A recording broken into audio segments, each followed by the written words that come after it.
Ayan guys, ito pa lang ko nag-charge of Freon.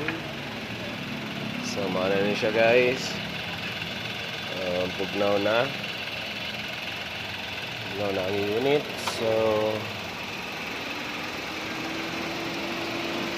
na lang ko. Ako na lang i-obserbahan ang unit kung wala na medyo yung problema.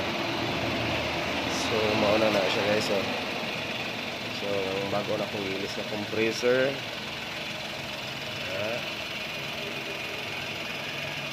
So bugnaw na.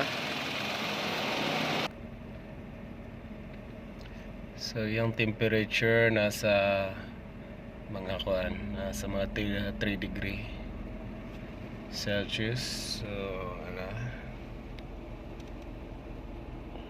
so speed sa blower number 1.